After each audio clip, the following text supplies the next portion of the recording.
Hello everyone, episode 31, Road to Superbowl, your soon-to-be favorite podcast about NFL, deep dive into their teams. We are not only talking about how these teams are good or bad, we are also taking a look at their financial situation, how they are managing cap hits, how their window actually coexist within their, how their actually good players window, perhaps on rookie deals, coexist with their current contract and financial window as well. Because given the salary cap hit, it's one of the biggest things that any single GM needs to focus on. And the series attempts to give you more of a glimpse of how is it to be a GM in the National Football League. So you might wonder why episode 31 is the worst team in the football, while episode 30 were Super Bowl champions. It's very easy. We do it in the draft order that was set in, I would say, late January, post Super Bowl draft order. So that's why Minnesota and their trade with Houston is not really affecting the order. But given the Carolina should have been number one pick, but they don't have the number one, so they are number one pick for the second round, which means they are exactly behind the last pick of the first round, which were Kansas City Chiefs, or which are going to be Chiefs. So here we are for the Panthers. How is this video constructed? What are we doing in the series? We are going to tell you about how this team did in 2023. Then, if the free agency requires that, we'll take a deep look at free agency as a whole. If not, we do free agency stuff within the rundown. In terms of rundown, what we do, we take a look at weaponry of each and every single team. In there, we talk about wide receivers, tight ends, quarterbacks and running backs, offensive line, only offensive line, so tackles, guards and centers. D-line includes linebackers, secondary, we talk about safeties and cornerbacks, and with coaches, we also talk about special teams. More or less just the punters and kickers. I'm not going to be sitting here and pretend that I am a guru on special team formations. Even kickers and punters are kind of a stretch for me, but I feel like my categories are: you are going to win games because of them, they should not be an issue, and you might lose games because of these two guys. It's pretty much three categories I have for the special teams unit. Within each group, we will give you a look at the player cards.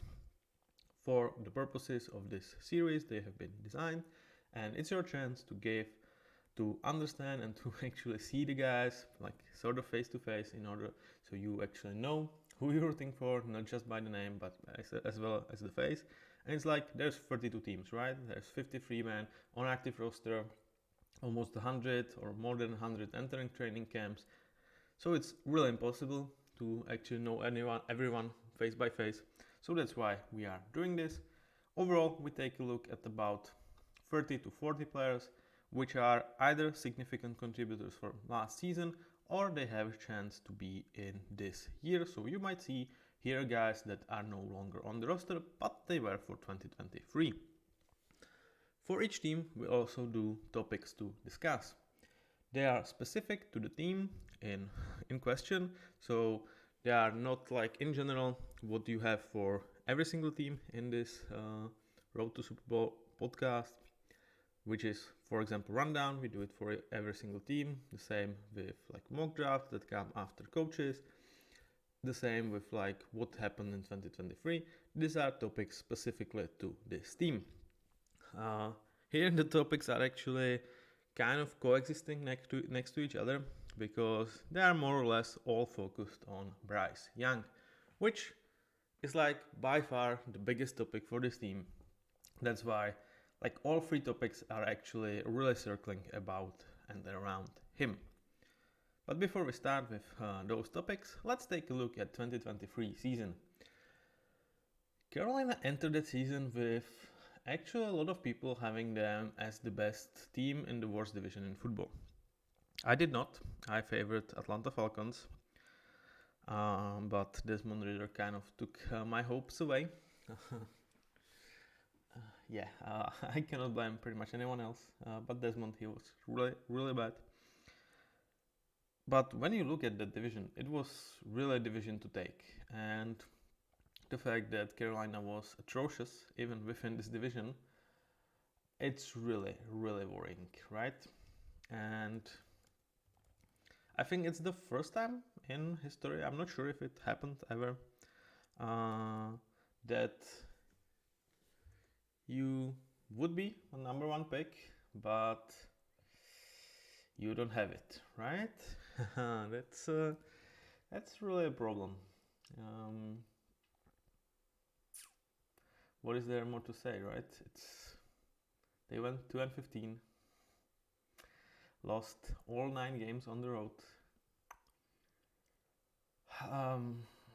and the season was just ridiculously bad. Obviously, sacked their coach Frank Reich, and like, I'm not going to take a victory lap. I don't want to bash on anyone for if there is no reason, and even if there is a reason, I don't want to necessarily like be super hard on them, but I don't think it was that super to envision this. Like Bryce Young, as much as he was taken as this not generational type of talent, but really exciting QB prospect number one, like really one of the best that entered the league like last 5 years, right? It's not like he does not have deficiencies. First one is obviously his height, right? So there were question marks around him. Like obviously he was consensus number one. Any talk that CJ Stroud should have gone against above him is just nonsense. It's just result based. Don't do that, guys, please. But he had clear possibilities how he would not like be good, right?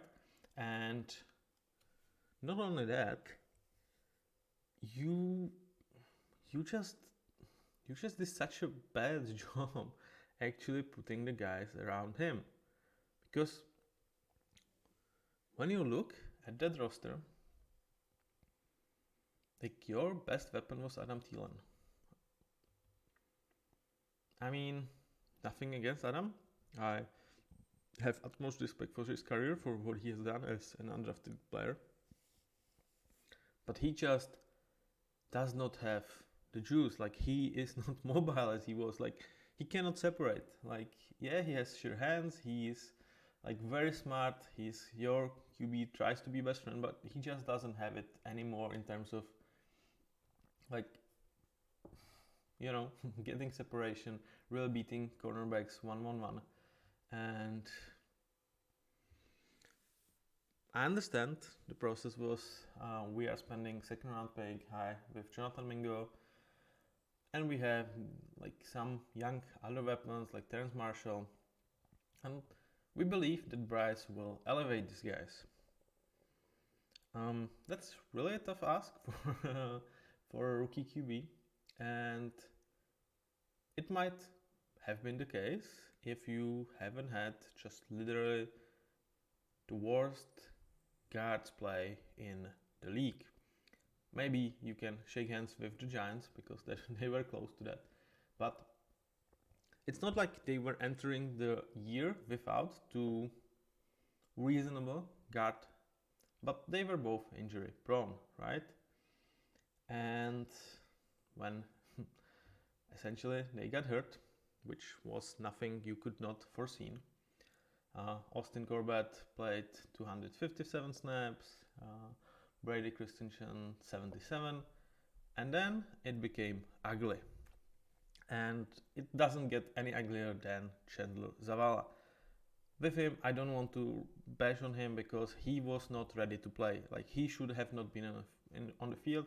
He was taken in the 4th round as a developmental prospect, not a guy that you should start in National Football League.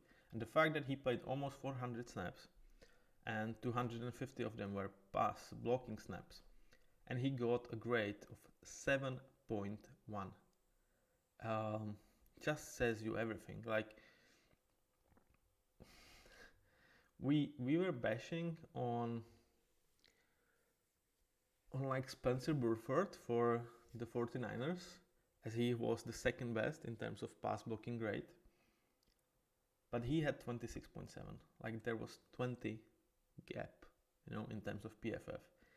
That's just unheard of. And like, you just hate to throw Chandler under the bus because he was not meant to play. He should not have touched the field. He's year one, maybe even year two. Like, he was there to learn, and the fact that he had to play like what it was, like 7 games, 8 games, something like that. It's much more on the management than on Chandler. Like, obviously, when he played, he was atrocious.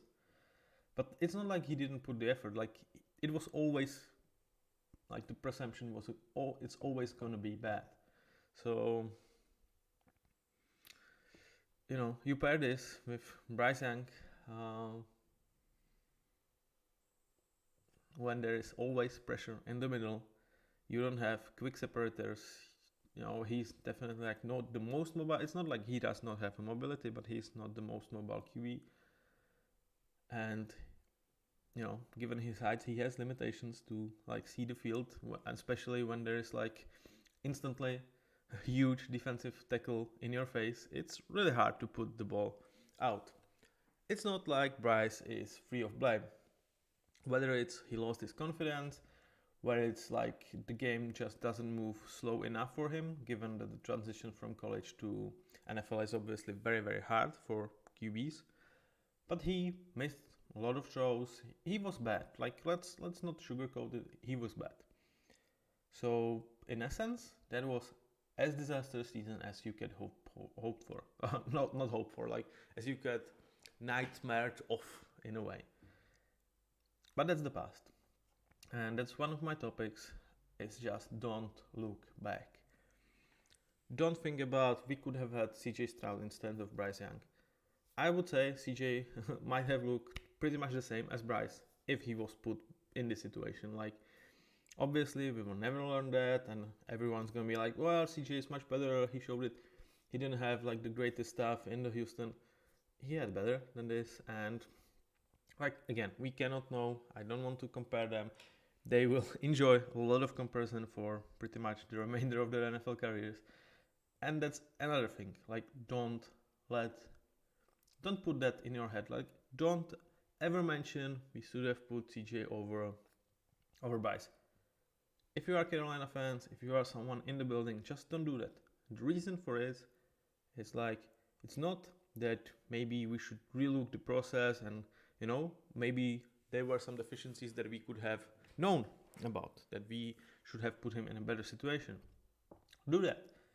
But don't dwell on it. Don't be like, yeah, man, this is disastrous, everything. It's the past. You cannot freaking change it. You cannot change it. So just don't dwell on it. That's my advice to this team.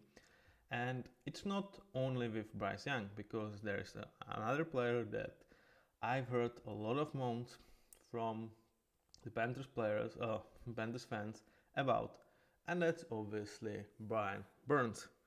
The thought behind him is, we could have gotten 2 first-round picks from Rams like 2 years ago.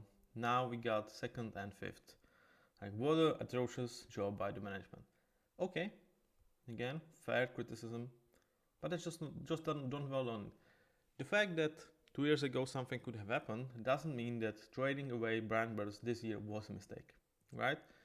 Do not try to move the optics from that trade to just what the current situation were for you, what you are trying to achieve, and just take the trade as right now. Just don't look for the past.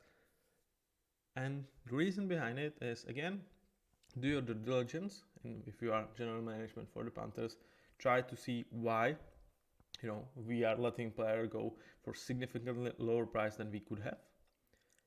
But don't dwell on it. It's just because dwelling on it would mean you are not even doing the move that you have done this offseason, which in my opinion is right move for this franchise. So kudos to you. And overall, kudos to the franchise for addressing this offseason, because let's just forget 2023, it's behind us. Let's focus on what's going right now and what will happen in the future.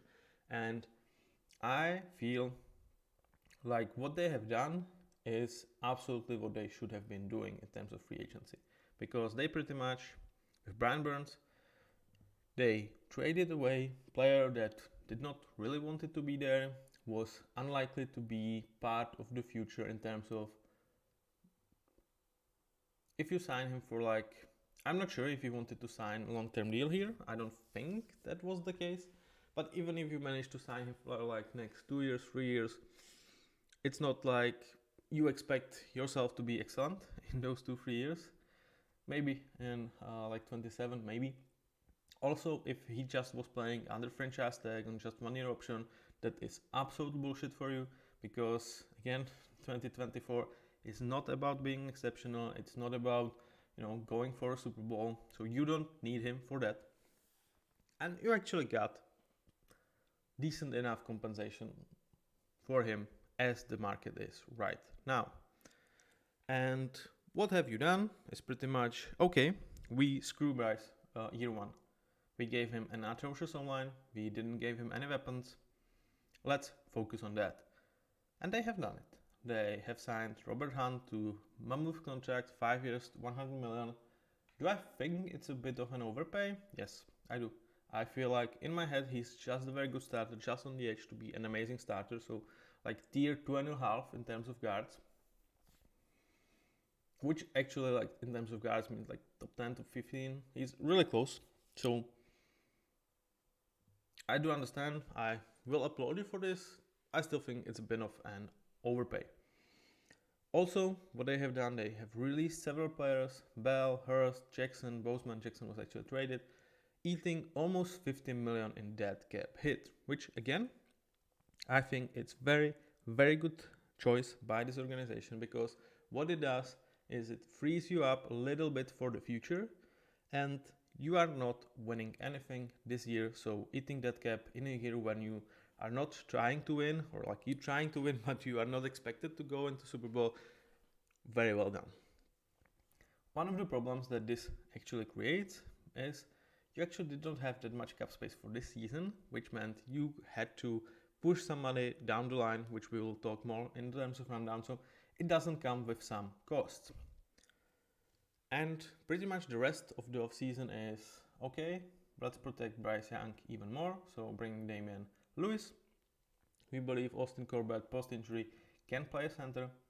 And that will actually create quite an interesting O-line. And we don't stuck there. We also brought Deontay Johnson. There's so many Johnson and Jackson on this roster. Sorry if I misspoke sometimes. So Deontay Johnson. I just literally said it. I'm sorry. Deontay Johnson from the Pittsburgh, pretty much like swapping a guy that were, I think, very soon you would cut. So I hated that trade for the Steelers, but I absolutely love it for the Panthers. He's gonna give you quick separation. He's gonna give you some stretching of the field ability, and suddenly you have your two experienced veterans that give you nice floor for Bryce in Adam Thielen, who is kind of a guy that will catch anything you throw at him, but there is going to be always a defender at him. Like the window is going to be tight, but if you hit the window, it's going to be there in his hands. Deontay is kind of the opposite. Like he will make a separation, he will give you more chance to like miss the perfect throw, but a lot of the times he is not going to come out with the ball. He's not a really good contested catcher. He doesn't have the surest hands in the league. So, it's good to have both of these abilities, or both of these players. Not the abilities to not catch a ball. It's not great. And then it's like you have Terrace Marshall, who you hope that is going to be a late bloomer, and you have Jonathan Mingo, who obviously drafted 39 last year, who was really bad year one, but you hope there's year two development. So actually there are some weapons and there's protection. And it's clearly we want to show, not show Bryce, like we want to protect Bryce, we want to give him some weapons and let him show us if he's Bryce or bust. The truth, I'm not sure that we will learn the truth by the end of this year. Like, I would say even if this year is not great, I am almost certain that they will give him a third year, because they just invested way too much in Bryce. but it would be really, really worrying if he looked the same as he did last year. Like, if that's the case, he is going to be labeled bust, and it's going to be really hard to get out of that. I think he needs to be at least like top 22nd QB with what he has in front of him. He has that potential to do it. I am not like breaking my faith in him, but would I bet on it? Not really certain. So with that, we addressed the free agency. Also talk about that within the rundown, but overall I wanted this part to be a bit longer because it coexists with my topics to discuss. So let's go to the rundown. We will start with weaponry. So now it's time to put your glasses on. If you want to see the players, now it's your time. So I'll give you guys and girls and boys and women a couple of seconds and let's go. So Bryce Young, Miles Sanders, Andy Dalton, Chuba Hubbard, Adam Thielen, Deonta Johnson, Jonathan Mingo, Terrace Marshall, Hayden Hurst, Ian Thomas, and Tommy Tremble. So now is the time to show you the contracts. Here is what it was before the offseason started, and here is where we are right now. So just to explain you the numbers here are the cap hit against the current year. So for 2024, for example, Andy Dalton has cap hit of almost 5 million. What does the blue mean? That's actual cap hits for players that are on the roster. The red means they are void years. What are void years? Good to ask.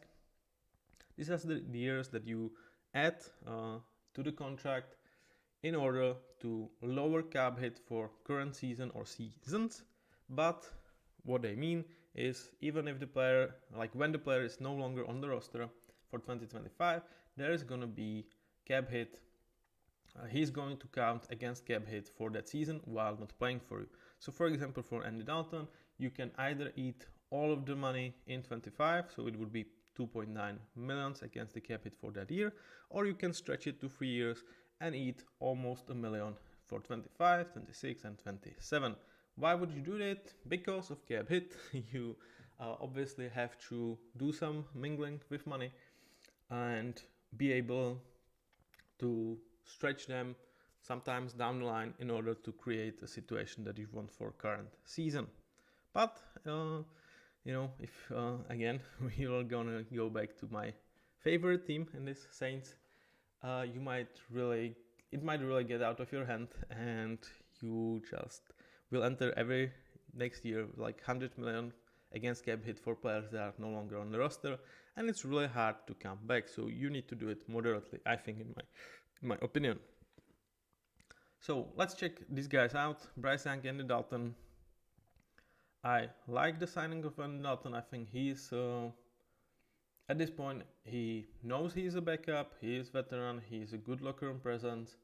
I don't think he's there to replace Bryce Young. I feel like even if Bryce plays really bad, they will give him like such a huge leash because they are invested in him. They need him to work things out, and like unless he's hurt, there is just, I would say, until under 5% that they would bench him for Andy Dalton. Like, you are not there to win this year, and it's like the only reason I would see for him benching would be like he's just absolutely atrocious, he's injured, or he's really bad and we kind of want to save his confidence because he's bad for the circumstances.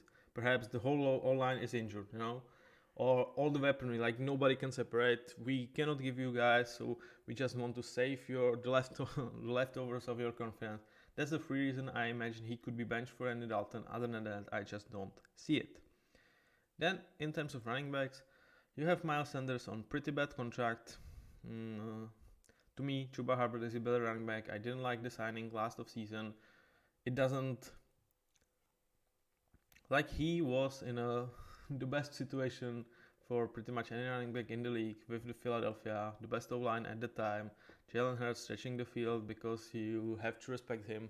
Something I'm really looking forward to this year with Saquon Barkley, with Derrick Henry. actually great running backs having the position that Miles Sanders was put in. And he's just a decent starter in my opinion.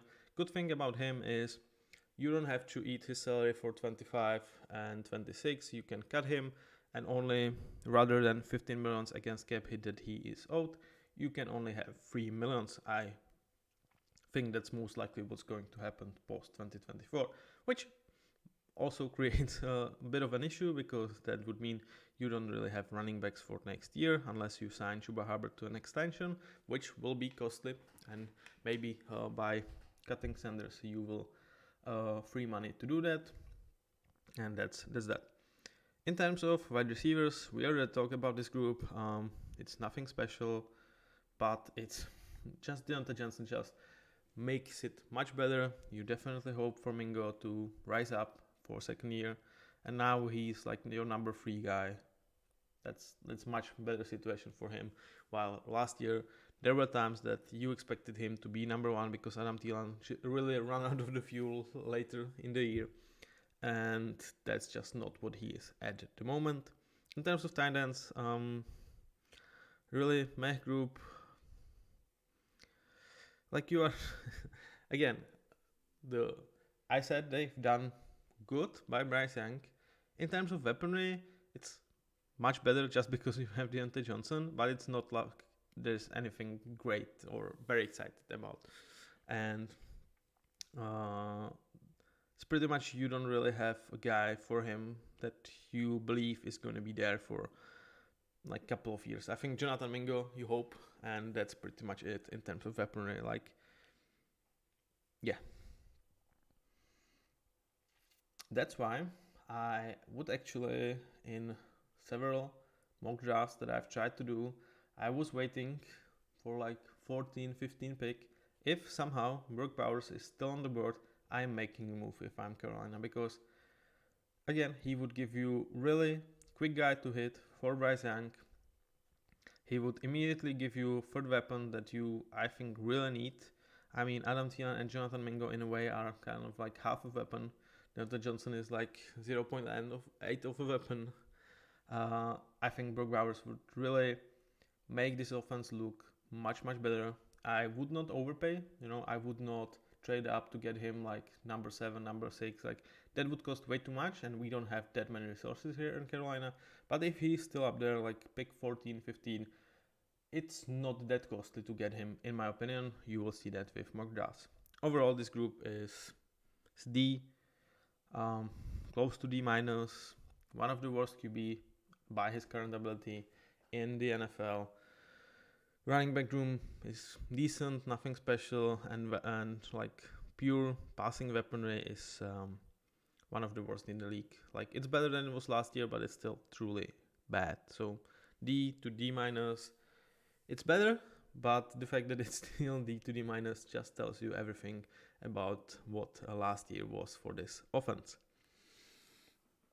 Again, I would much rather pick Brock Bowers and spend more premium on him than trying to bring a third wide receiver into this room, because once you kind of do have that with Jonathan Mingo, hopefully you can get that with Terrace Marshall, but you're really missing the type of guy like Brock Bowers is, in my opinion. So now let's check the offensive line, the actual point of huge improvement. So Taylor Moton, Austin Corbett, Bradley Bozeman, Ikem Ekwonu, Brady Christensen, Chandler Zavala.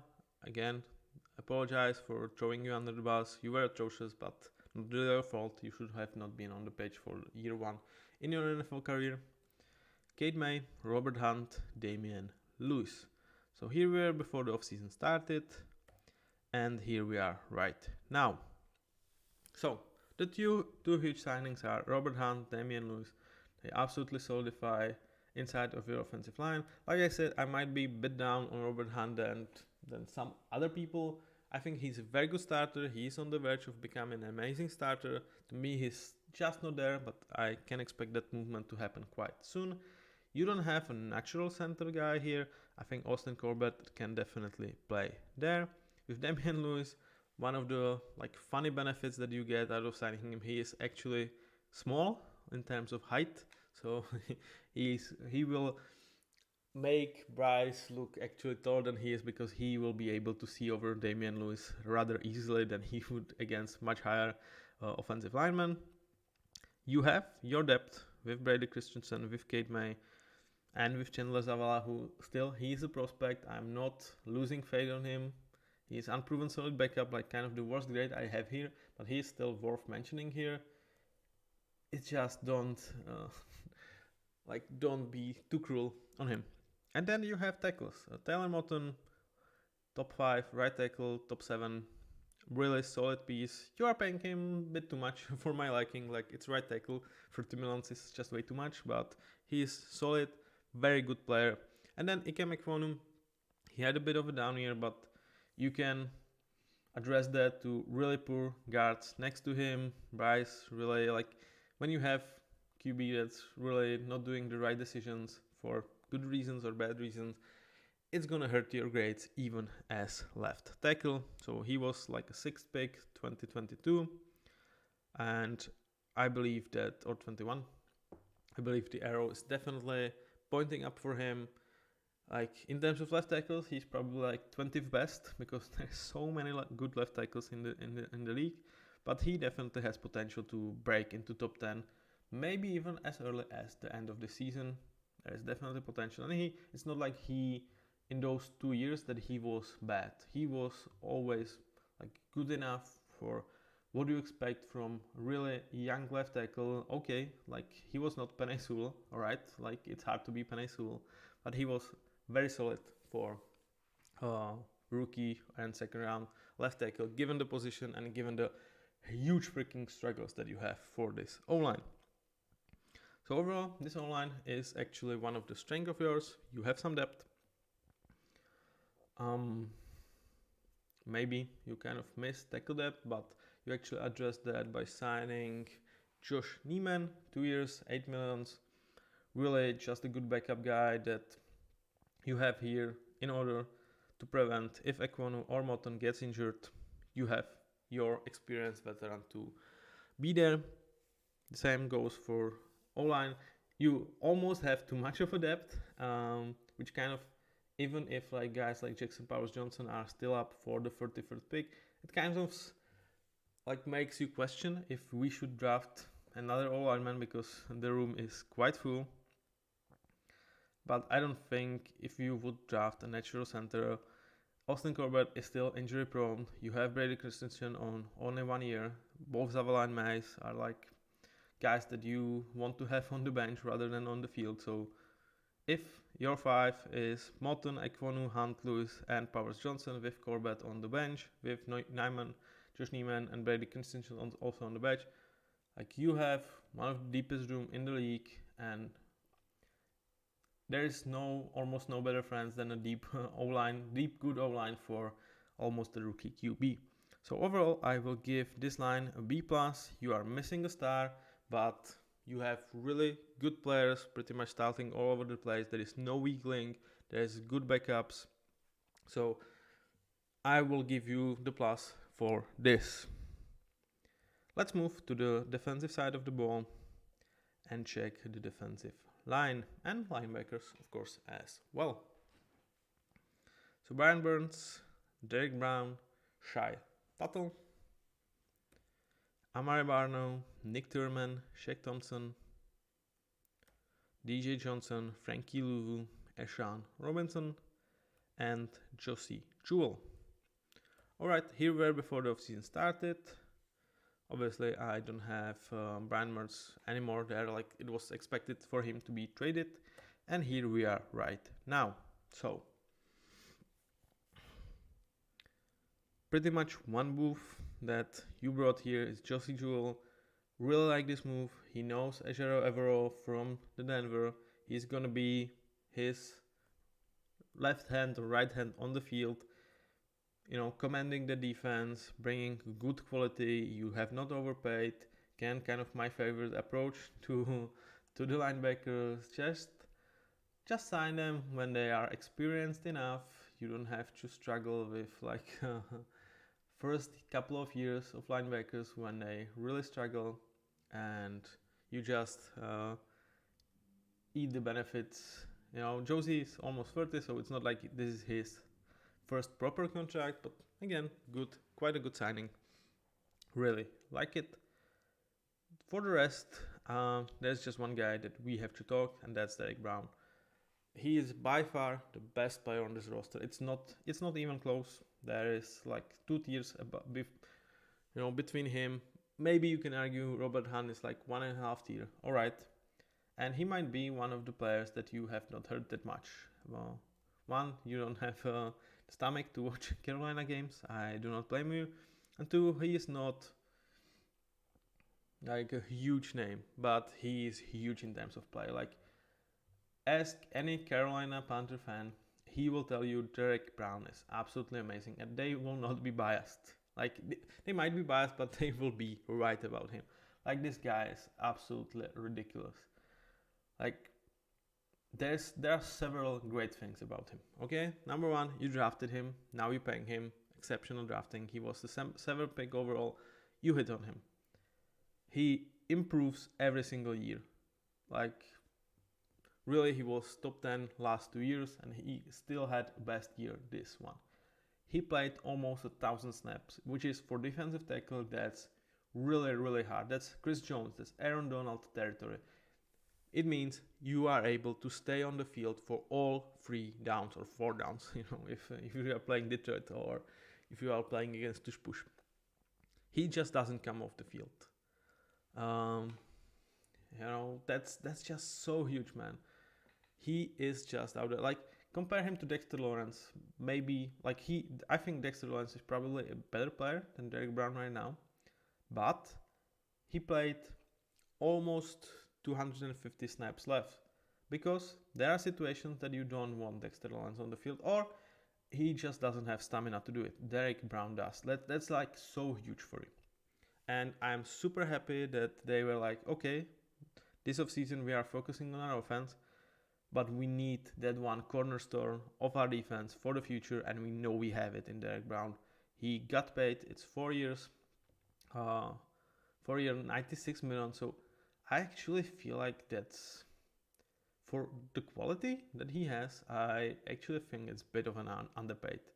Like, I honestly feel like if you paid him more, it would still be good for good value. Like, I think he is almost a 25 million year type of player.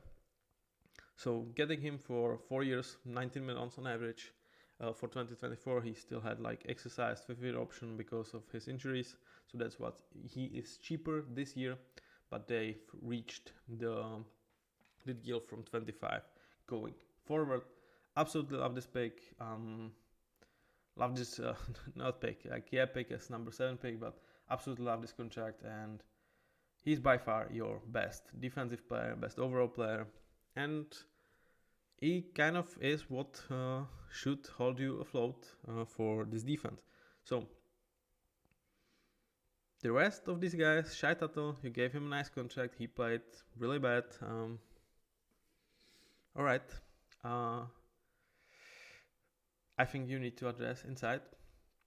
And in terms of outside, it looked, on the edge, it looked atrocious. Like, you have Ashawn Robinson that you hope, eventually is going to be good. Though he just isn't for what you are paying him. But you hope that maybe it's going to happen for Ashawn. Though, he's like 29, man. This is not a good contract, but again, you just probably needed the bodies. And that's why they brought 2 guys that how to say it? Like, Jadeveon Clowney, 2 years, 20 months. And when I first heard about this, I was like, why Jadeveon? Why? First of all, he had really great season last year. So, like, kind of signing up to be there for rebuild of this team. Like, they are not going anywhere. Like, okay, if everything goes right, they might win this division, but it's like such a stretch, especially with Atlanta actually having a QB right now. And you are signing there for 2 years to pretty much struggle. The money I don't think are exceptional. Like, don't tell me that there is not a contender that could sign Jadeveon Clowney for money 10 million. I think it's definitely within a range for him.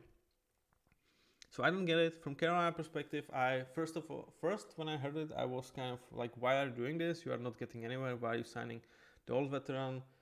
But then I was like, I do get it. You just don't have anybody I want to trust. So I get it. He gives you at least very solid like option 2 to your option 1 that you don't have. But next to Derek Brown, if you put them like next to each other, you might actually have something cooking on that side, and you just hope the other team does not notice that and they will go to this side rather than the next one. I would not count on that, but it definitely can happen. In terms of linebackers, Josie Jewell, Shaq Thompson, DJ Johnson, quite a nice group. Josie Jewell, obviously, like I said, I really like the signing. Shaq Thompson, one last year, I think, for him in Carolina. For the money you're paying him, really nothing you can say wrong about him. Also, they have brought DJ Vonham, 2 years, 12.5 million, and that's much more of a signing that I just don't get. I think, first of all, it's a bit of an overpay, just like with Rashaan Robinson. Second of all, I would much rather have like young guys getting opportunities, or like sign a tight end for this kind of money to just give Bryce another weapon. I'm not super happy with this guy. Like, he definitely raises the floor that I actually will give them like a C grade for this D-line and linebackers, and partially it's because guys like Vonham and Clowney actually give you something on the edge. But I would rather have this group as like C- to D. Probably C- because with Derek Brown and with his linebackers, it just is hard to get worse than that. And give young guys, whether it's through the draft, whether it's through like Amari Barno, Nick Turman, like hope they develop on like internally, rather than like signing these veterans that are not gonna be here when we try to push for something meaningful. So really not a huge fan of this. That's why I actually, like, when I was talking about like good of season, I got a bit lower on it, with especially like the DJ Vonham and Rashaan Robinson signings. With Jadeveon Clowney, I really like it for the Carolina, because again, it gives you something good that you can count on, and like giving Bryce confidence back. It's not only actually protecting him, giving him some weapons, but it's also like, you don't have to score 30 to win us games, right? So, I do get why you want some pieces on your defense. So I am not against that, but I absolutely love the fact that they were able to sign Derek Brown to long-term contract. Now let's take a look at secondary. Again, your chance to meet these guys. And we start. J.C. Horn, Von Bell, Xavier Woods, Dante Jackson, Jeremy Chin, Jordan Fuller, Troy Hill. So here we are before the offseason started, and here we are right now. So pretty much what happened, they traded Dante Jackson with the Pittsburgh Steelers to get Deontay Johnson, and they signed Dane Jackson. Like, guys, man, like, try to not make it easy for me, right? Really, really, like, 3 DJs, 3 really similar names that kind of got thrown around here. And here's where we are right now. And I'm kind of happy that this is not a great group, because you have not invested in this, because I'm glad you've invested in your offense. That's what matters for this year. But still, this group is very thin. You have J.C. Horn, who, when he plays, he is a very good player. The problem is when he plays. He's just so injury prone, and it just sucks. Like what is there to say? Like, I'm gonna give you guys the exact numbers of how many plays he actually played overall in his career. So this year it was 275. The year before it was 800, great. And 2021, his rookie year, he played 142. So he has slightly over 1,250 snaps in the NFL with his 3 years. That's something you all kind of can get within one season. So he essentially missed 2 seasons. That's a problem. You invested in him highly. He is your 8th pick in the draft, and you could have better than. Do not think like that. But you could have. The problem, like JC, is not a problem when he plays. The problem is when he doesn't play, and that's just way too often. You hope he's gonna come back. He's gonna be your number 1 corner, and he will stay healthy. Can you count on it? No.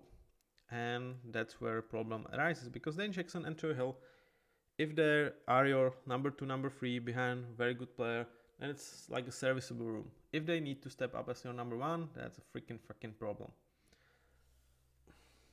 I believe they should draft a cornerback in this year's draft, not with premium, though maybe with the second best pick they have, they might do it, because the weird thing that you've created with this offense and with the way you addressed it is, I don't feel like anyone but Brock Bowers actually makes that much of a sense, right? Because you have 2 veteran wide receivers that give you good play, good floor. Then you have 2 interesting young weapons with Mingo and Marshall that you hope they will develop, right? So it's like, do you want to invest 33 pick on another wide receiver when you kind of have that in Mingo? When you have the older version of that in Marshall? Like, do you really want to do that? Probably not with premium, at least in my head. Like, okay, 3rd or 4th round, take a flyer, why not? But yeah, and in terms of tight ends, yeah, I would love to have Brock Bowers, I already told you. But the next best tight end is Jatavion Sanders in this year's draft, and he's like 2nd round, maybe 3rd round. He is not better than the guys you have. Like, he is kind of on their level. So he doesn't improve necessarily that offense, right? I'm not against drafting him because both of your tight ends have 1 year. They don't have to be there. And, getting a new guy in town for Bryce to create chemistry for next year's, why not? And I believe in his potential. But at the same time, he doesn't improve this offense right now. So I honestly believe there is one player, Brock Bowers, that really improves this offense from your perspective in the draft, unless you go really crazy and try to move up for like Romeo Dunze or Mike Neighbors. And even with those guys, again, like, would they improve the wide receiver room? For sure. But do you really want to invest like super high to get one of these 3 guys when you actually have kind of decent wide receiver room? When you have that high potential last year draft with Jonathan Mingo. So yeah, and the same as on like the O-line. Like, yeah, we talk about Jackson Powers-Johnson, that maybe he could still be up there with the 33rd pick, and if so, like, I will not blast you for taking him, but at that point he kind of again feels like a bit of a luxury for you. So really, you addressed this offense, and I'm happy for that, but at the same time it kind of created the weird vacuum when I'm not really sure how you should elevate the offense with draft. But it kind of feels wrong to draft defensive players when this is the year that I want to see what's Bryce made of. So it's kind of weird. I'm really gonna be intrigued what they will do in the draft night. I will give you some of my mock drafts later. But why we had this conversation is cornerback room. Like Troy Hill for 1 year, good rental, ideally your number 4 guy or slot guy. But if he's your second best player on the field because JC is injured, then that's a freaking problem. It's not like Dane Jackson is anything else than like a good backup, perhaps decent starter in some cases for you.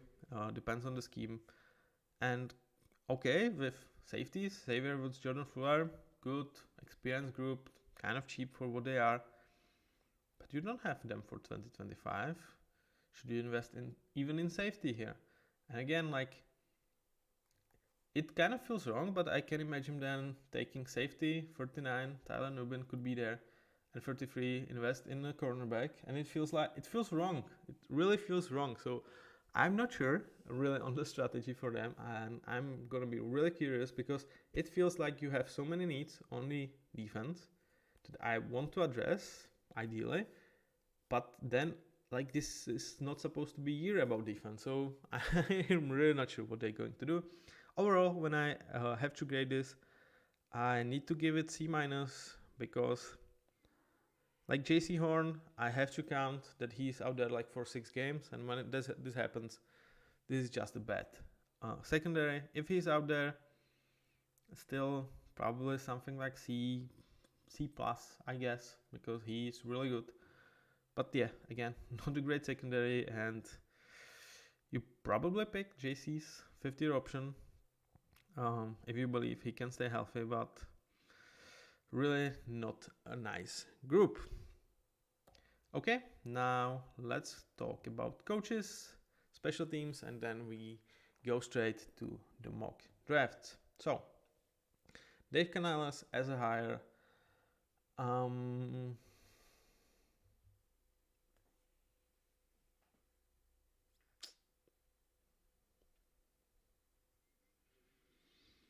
I like this hire. He was there for Baker Mayfield last year. He was there for Geno Smith. So he kind of has a history of resurrecting old quarterbacks. Not necessarily with Bryce, if that's going to be the case. But for what you want to do, I like him as a hire, but he's still unproven. It's his first head coaching job. He's young. I like that you signed him, but is he a sure slam dunk? No. Brad Idzik, you take, he probably was like Dave Canales, a right hand for him as offensive coordinator in Tampa. So again, he brings yourself someone familiar. This should work quite nicely.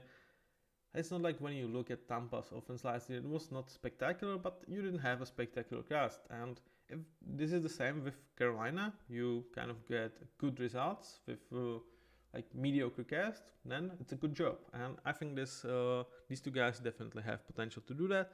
And then you have Ejiro Evero. If Derek Brown is not your best asset, Ejiro Evero might be. He's one of the premium defensive coordinators. There is definitely a future in which he is head coach. I believe they stopped him interviewing. I'm not sure that they could have done that, but it seems like that's what happened. I say like, we really need you. We really need the experience, though he's not like the old guy. So I think he can create something with the defense that, essentially could make Carolina a good team this year. I see no future in which they are a great team. Like, it would have to happen. I don't know what would have to happen. But he is definitely great for Carolina to stay. Is it good for Evero? Not really certain. With Hacker and Pinheiro,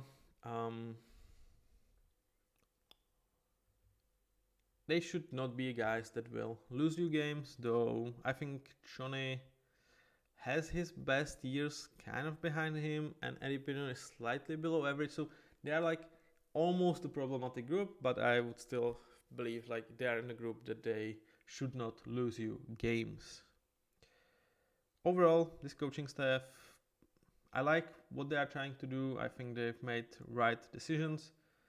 For Evero, he gives you definitely a good floor for defense. With Canales, first time, it's really hard to know how he's gonna function as a head coach. It's a different job than being an offensive coordinator. It comes with much more responsibilities, much more annoying things that you have to focus on and think about than when you only have to focus on offense. So that also might be a reason why he struggles, but I like this hire overall. Now let's take a look at my mock drafts for the Carolina Panthers, right? So my favorite one is definitely this one. I've tried about like 10 mock drafts. In 2 of them, I had a chance to trade up for Brock Bowers, and this is the one of those when I've done it. So like I said, if he's up there, 13, 14, 15 pick, I'm going for him. So what we sacrificed for him here is like those 2 second rounds, but we got second round back, 4th round, 5th round, 3rd round, and 5th round for next year. It's not the biggest price. That's like you are not moving into top 10. I think this is a price that you definitely should swallow if Brock Bowers is still up there. Like, I absolutely love this trade, this draft.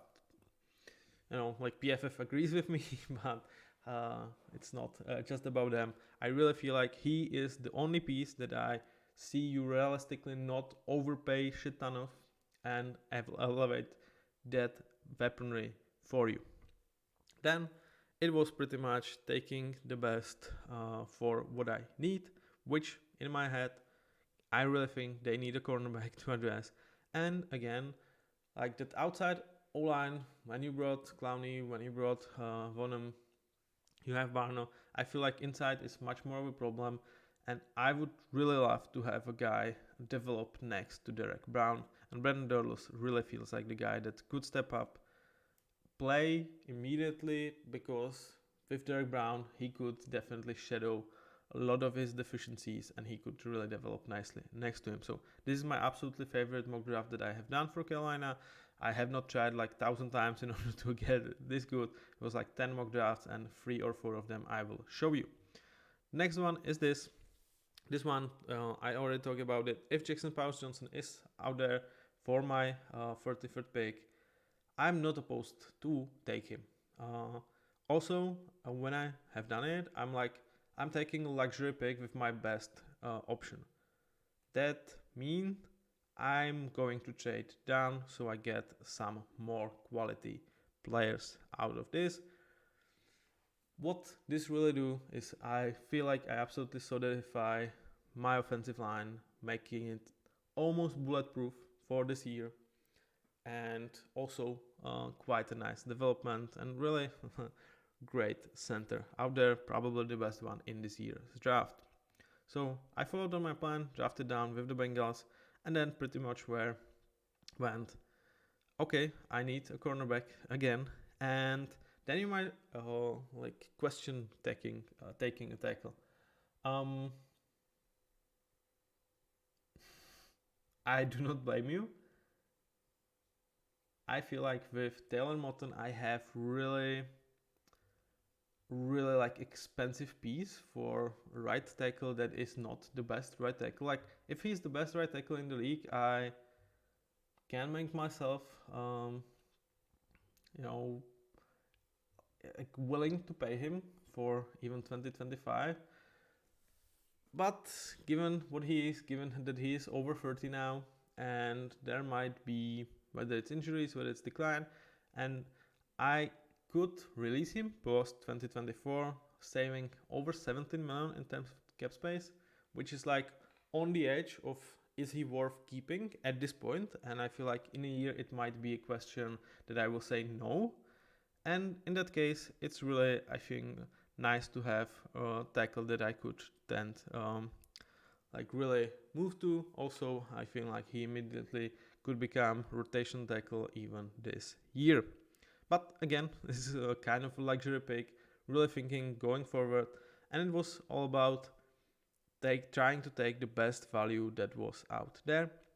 Then Trey Benson, we talk about the running backs, Chuba Hubbard and Miles Sanders. I definitely feel you should get rid of Miles Sanders unless he has an exceptional year for next season. And with Chuba, you don't have to resign him if Trey Benson is a hit. So again, that's why I try to think of this and how to improve the offense, but I am not sure there are options for right now. So when I see there are plenty of losing contracts or contracts that I do not like that I might try to get rid of, I try to kind of replace those players for years to come. Then I made a different approach for this one, and with this I was like, okay, let's just address the defense. We have Elijah Evero might be our best asset that we have in terms of coaching staff. We believe that we've done enough in terms of free agency to help our offense. We will still take a flyer on one late wide receiver with Jermaine Burton. Why not? But overall, we try to address this defense. We know Shaq Thompson is here for 1 year, most likely. So let's take a linebacker. yeah, again, like linebacker, but it's third round. Like, yeah, I'm not opposing against taking linebackers in third round. Okay, like don't bash me. And then Anis Rakuso and Braden Friske, kind of the best options that I felt like were on the board when I was picking to choose for cornerbacks and D-line, when I really believe these are two options that I really need to address. So this was much more about trying to solve the defense going forward, trusting that I have done enough for the offense this year. And then it's kind of mix of all of this. Again, Zach Frazier, we didn't have Jackson Powers-Johnson, and they were not necessarily a player that I wanted to draft with 33. So I went like, yeah, let's trade down. Zach Frazier is still on the board, so I take my luxury center pick. I again got another pick for this year.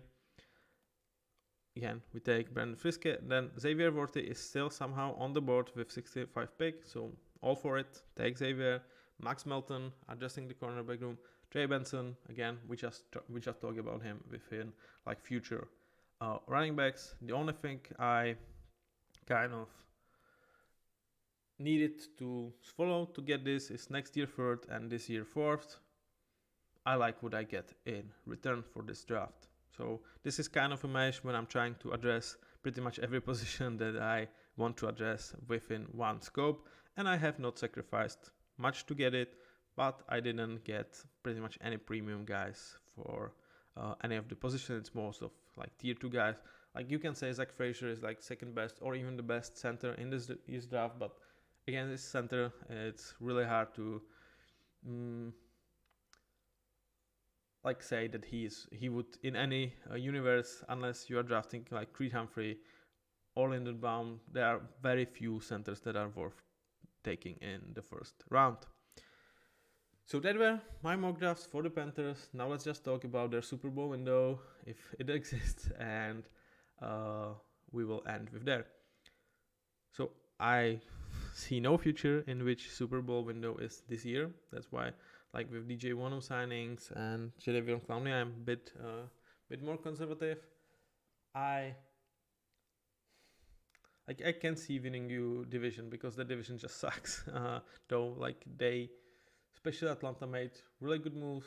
Tampa kind of runs it back. Not really like probably the best for their immediate success. Not sure about their future, but like for this year, they are not making it easier for you. They are not getting a young QB to start. They will stick with Baker, with Mike Evans and guys like that.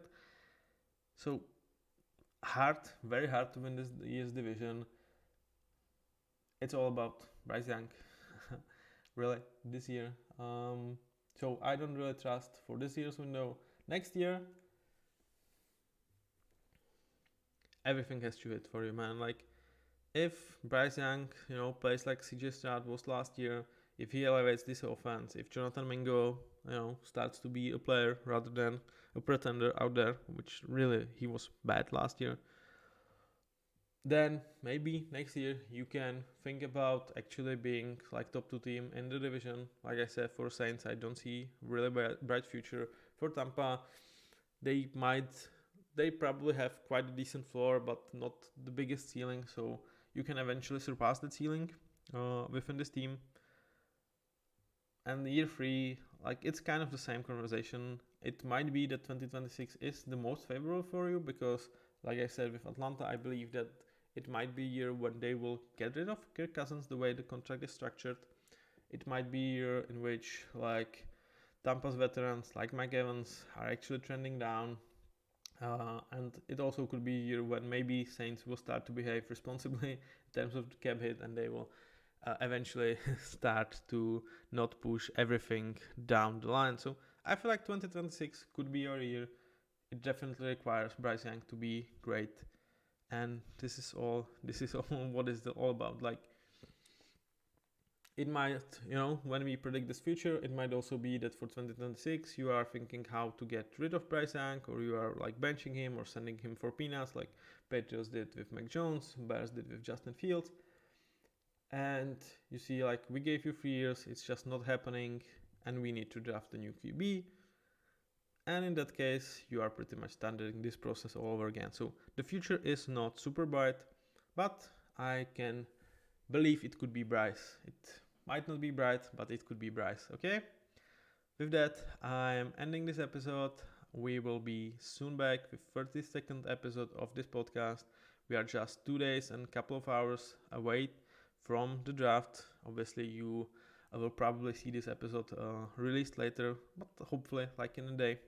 I really want to make the final push because I believe we can make all 42 episodes get to you before the draft started, and then hopefully we can meet for the draft. See you everyone there. To that point, have a nice one. Thank you for watching. Bye bye.